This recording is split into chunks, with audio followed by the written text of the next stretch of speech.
नमस्कार दोस्तों, the legal Indian के इस एपिसोड में आपका स्वागत है। दोस्तों, इस वीडियो के माध्यम से हम जानने का प्रयास करेंगे कि क्या दिल्ली यूनिवर्सिटी में फैकल्टी ऑफ लॉ के लिए हॉस्टल का प्रोविज़न है। क्या बच्चे को हॉस्टल मिल पाता है?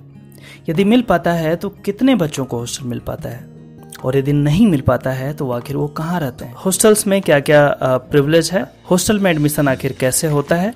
प्रोसीजर क्या है हॉस्टल में एडमिशन लेने का? क्या बेनिफिट है, क्या प्रॉफिट है हॉस्टल में रहने का? इन तमाम बातों को हम जानने का प्रयास करेंगे। तो आपके लिए मैंने इन तमाम बातों को 15 क्वेश्चन में बना दिया है।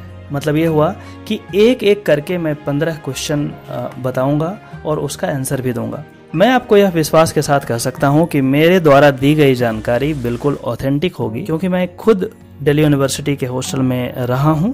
वहाँ का जो प्रोसीजर है, कैसे क्या होता है, उसकी जानकारी मुझे भली भांति है। पिछले 6 साल से मैं दिल्ली यूनिवर्सिटी में हूँ। मैंने अपना ग्रेजुएशन दिल्ली यूनिवर्सिटी से ही किया और उसके बाद अपना LLB faculty of law university of Delhi से किया। मैं आपसे गुजारिश करूंगा कि यदि इस चैनल का वीडियो आपको किसी न किसी रूप में लाभान्वित करता है तो आप जरूर इस चैनल को सब्सक्राइब करें और बेल आइकन भी हिट कर दें, ताकि हमारा भी मोटिवेशन बना रहे। पहला प्रश्न है कि whether there is hostel facility for law faculty students. Answer is yes. Law faculty के स्टूडेंट्स के लिए हॉस्टल फैसिलिटी तो है, बट कोई सेपरेट हॉस्टल नहीं है इनके लिए। जैसे कॉलेजेस के लिए सेपरेट हॉस्टल होता है, यहाँ पे लॉ फैकल्टी स्टूडेंट्स के लिए सेपरेट हॉस्टल नहीं है। तो आखिर क्या है? मतलब ये हुआ, मैं आपको एक बहुत ही सिंपल वे में समझाऊं कि यहाँ पे 2 तरीके का स्ट्रक्चर है हॉस्टल का। एक तो अंडर ग्रेजुएट के लिए अलग हॉस्टल है, वो कॉलेज में अपना कॉलेज में हॉस्टल हो सकता है, और कुछ हॉस्टल सेंट्रलाइज भी होते हैं गर्ल्स के लिए। जैसे सेंट्रलाइज्ड हॉस्टल है यूजी, जो ग्रेजुएशन में पढ़ती हैं लड़कियां, उनके लिए। तो एक तो ये लेयर है। लेकिन जब हम लॉ की बात करते हैं तो लॉ का जो पढ़ाई होता है दिल्ली यूनिवर्सिटी में पोस्ट ग्रेजुएट पढ़ाई माना जाता है, और इसीलिए यहाँ पे इनके लिए अलग से प्रोविज़न है, अलग से हॉस्टल फैसिलिटी इनको दिया गया है। तो हम अभी जो बात कर रहे हैं वो बात कर रहे हैं पोस्ट ग्रेजुएट हॉस्टल की। यहाँ पे पोस्ट ग्रेजुएट हॉस्टल हैं और उन्हीं हॉस्टल में हर एक सब्जेक्ट के लिए सीट बांटा गया है, जिसमें लॉ का भी सीट है। मैं कुछ हॉस्टल का नाम आपके सामने ले रहा हूं, जैसे PG men's post graduate men's hostel, Gour hall hostel, DS Kothari hostel, Jubilee hall hostel और मानसरोवर हॉस्टल। ये कुछ हॉस्टल्स हैं जो लॉ के बच्चों के लिए भी। यदि हम गर्ल्स हॉस्टल की बात करें तो Rajiv Gandhi hostel, hostel for north eastern girls student, जो कि नॉर्थ ईस्टर्न की जो लड़कियां हैं उनके लिए सेपरेट हॉस्टल का प्रावधान है हमारे पास। और उसके बाद अंबेडकर गांगुली हॉस्टल है हमारे पास, मेघदूत हॉस्टल है, यूनिवर्सिटी हॉस्टल फॉर वुमेन है। ये जो हॉस्टल्स हैं वो गर्ल्स के लिए हैं, और बॉयज हॉस्टल के लिए मैंने आपको पहले ही बता दिया है। अगला जो क्वेश्चन है कि is there any coed hostel. Question आपने पूछा है कि क्या दिल्ली यूनिवर्सिटी में कोई कोएड हॉस्टल है क्या, जिसमें लड़के और लड़कियां एक साथ रहते हैं। एक्चुअली एक पेरेंट्स ने ये सवाल हमसे पूछा था। मैं आपको बता दूं कि ऐसा कोई हॉस्टल मेरे जानकारी में नहीं है जिसमें लड़के और लड़कियां एक साथ रहते हैं। तो आंसर इज नो। अगला क्वेश्चन है कि who is entitled to get hostel. आखिर किनको हॉस्टल मिलता है? तो इसके लिए पैरामीटर्स काफी सारा है। कुछ इंपॉर्टेंट पैरामीटर्स जो है मैं आपके सामने प्रस्तुत करता हूं। जैसे outsider students from NCR region, वैसे स्टूडेंट जो NCR रीजन के नहीं हैं और बाहर से पढ़ाई करने के लिए दिल्ली में आए हैं, जैसे बिहार से, झारखंड से, राजस्थान से, तमिलनाडु से, दूसरे स्टेट से जो NCR नेशनल कैपिटल टेरिटरी के रीजन में नहीं है, तो उनके लिए हॉस्टल का प्रावधान है। उसके बाद जो प्रेफरेंस दिया जाता है वो डिस्टेंस का होता है कि आखिर आपका जो घर है, जो आपका परमानेंट रेसिडेंस है, वो दिल्ली से कितना दूरी है। जितना ज़्यादा दूरी रहेगा उस तरीके से आपको प्रेफरेंस दिया जाएगा। लेकिन ये सेकेंडरी प्रेफरेंस है। प्राइमरी प्रेफरेंस के बारे में हम आगे बात करते हैं अगले क्वेश्चन में। अगला क्वेश्चन है कि what are the criteria to get hostel. ये जो क्वेश्चन है बहुत इंपॉर्टेंट है। मैं आपको बहुत ही क्लियर शब्दों में बताना चाहूँगा कि merit in the entrance test, जो आप Delhi university faculty of law के लिए एंट्रेंस टेस्ट देंगे, उसी एंट्रेंस टेस्ट में जो भी मार्क्स आएगा आपका, जो भी रैंक होगा आपका, यही निर्धारित करेगा कि आपको हॉस्टल मिलेगा या नहीं मिलेगा। ठीक है। और उसके बाद जो दूसरा क्राइटेरिया, जैसे कि मैंने पहले भी बताया, डिस्टेंस का है कि जितना ज़्यादा दूर आपका परमानेंट रेसिडेंस होगा दिल्ली से, उतना ज़्यादा आपको प्रेफरेंस दिया जाएगा। मान लीजिए कि 2 स्टूडेंट्स हैं और दोनों का रैंक सेम है, दोनों का मेरिट में बिल्कुल सेम है, और एक का घर तमिलनाडु है और दूसरा का घर जो है वो उत्तर प्रदेश के किसी जिले में है। तो ऑब्वियस सी बात है कि अब मेरिट जब सेम है तो उनको डिस्टेंस के आधार पे उनको प्रेफरेंस दिया जाएगा। मतलब ये हुआ कि तमिलनाडु से जो है वो ज़्यादा दूरी पे है दिल्ली से, और इसीलिए ऐसा माना जाएगा कि उनको ज़्यादा ज़रूरत है हॉस्टल का, तो डिस्टेंस का पैरामीटर वहाँ पे लग सकता है। चलिए हम आगे का प्रश्न देखते हैं कि हॉस्टल का फ़ी क्या है। बहुत लोगों ने ऐसा पूछा है कि सर हॉस्टल का क्या फ़ी है।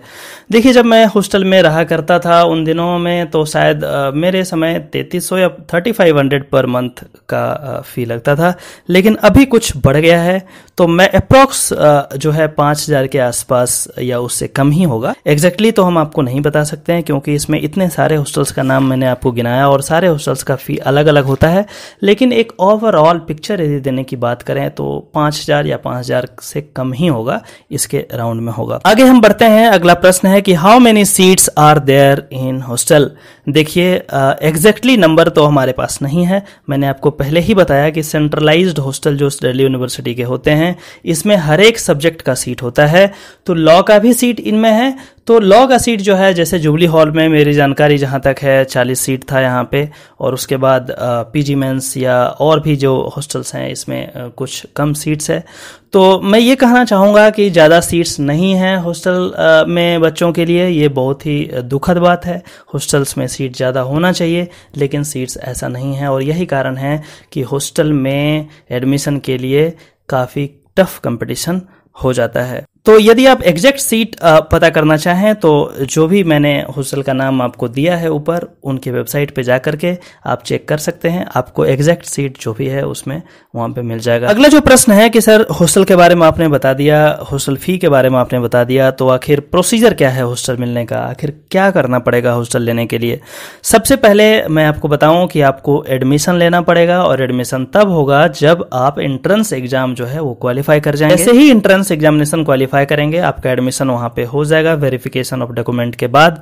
और उसके बाद क्या करेंगे आप कि जो भी हॉस्टल्स मैंने बताया है उस हॉस्टल्स में इंडिविजुअली जा करके सारे हॉस्टल्स का आप फॉर्म ले लेंगे।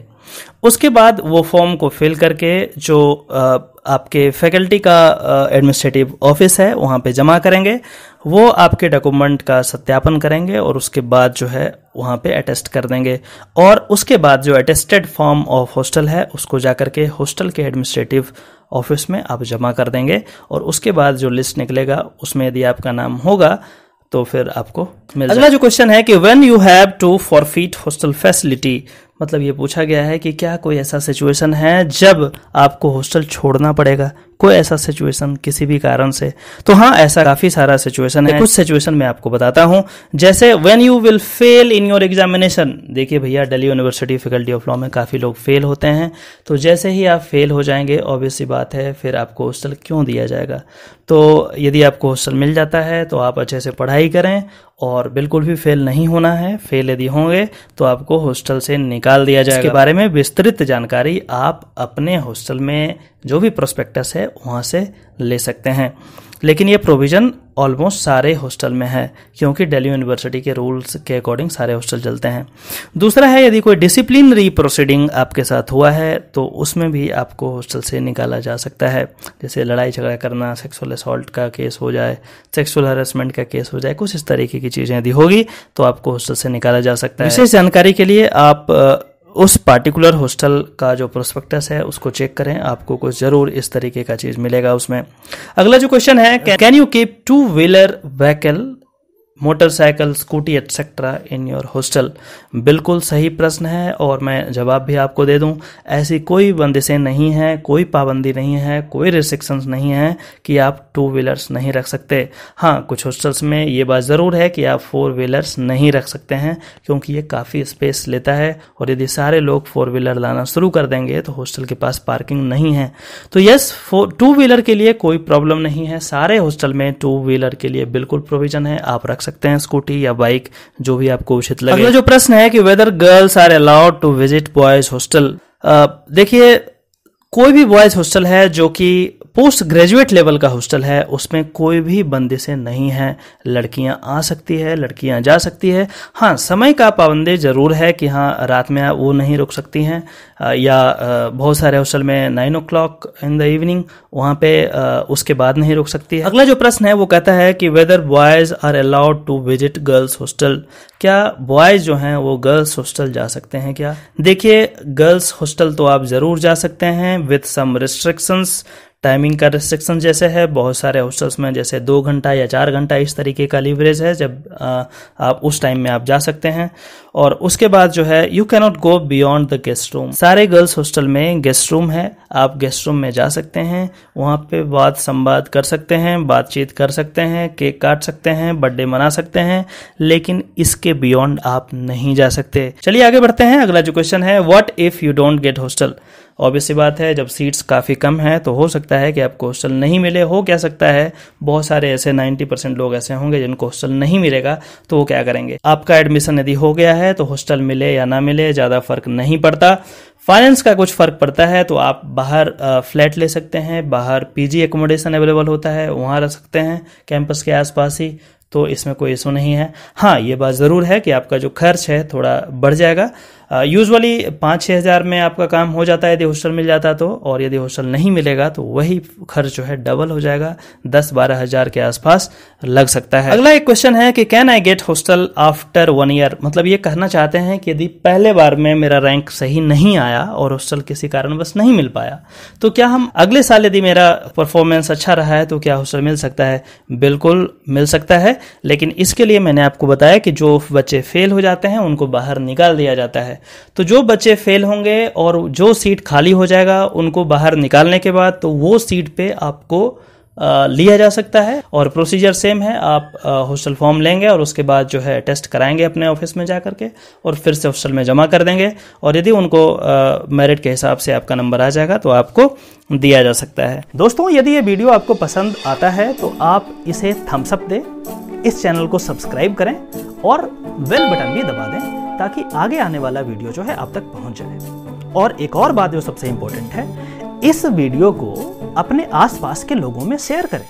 शेयर करने का पैसा नहीं लगता, उनकी जानकारी कुछ बढ़ेगी, उनका लीगल एक्यूमेंट स्ट्रेंथन होगा और मेरा भी हौसला अफजाई होगा। तो चलिए किसी और वीडियो पे मिलते हैं, तब तक के लिए नमस्कार, जय हिंद।